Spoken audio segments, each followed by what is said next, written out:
So you are probably already saving links and making lists. The big brainstorming session over holiday gifts has begun, at least in our heads, right? So before you get too far down the line, Sabrina Gardner wants to fill us in on a few simple tricks she has learned to keep that shopping list organized. I am all ears, sister. I want to hear what you have to say and your advice in this area.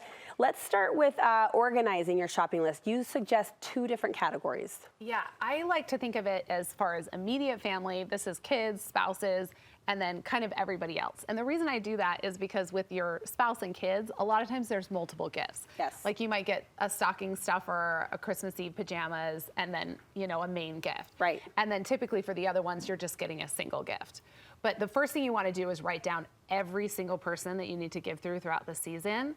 So think about things like holiday parties. Do you need a white elephant gift or a hosting gift?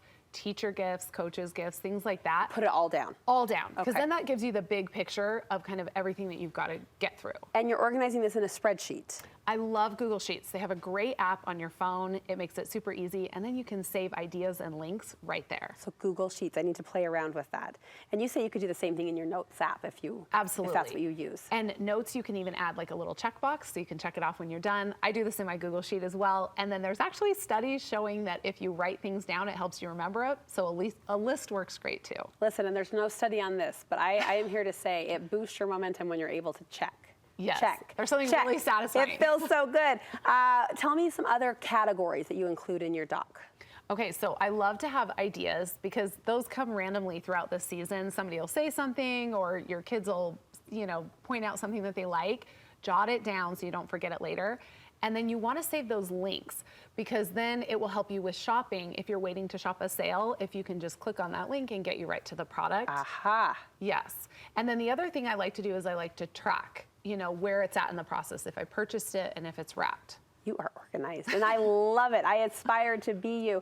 You track where it's stored to once it's here, and then you also note that it's wrapped, when it's wrapped. Yes, so I have check boxes on my Google Sheets. It works great to get it on the notes. And then I actually will put a little note. This is a pro tip. Okay. But when you do the label that says who it's from and who it's to, just put a little note if it's for Christmas Eve, because then when you're trying to pull those Christmas Eve pajamas out from under the tree, Yes. it's going to save you a ton of time. They're labeled, and They're you're not labeled. shaking Yes. and feeling and trying to remember and garner up what was in that package. Yes, and Okay. it helps you track the gift all the way through the process. I am so glad we're having this conversation, and I'm so glad we're having it early. So thank you very much for all those pro tips. Great to have you today, Sabrina. Thank you.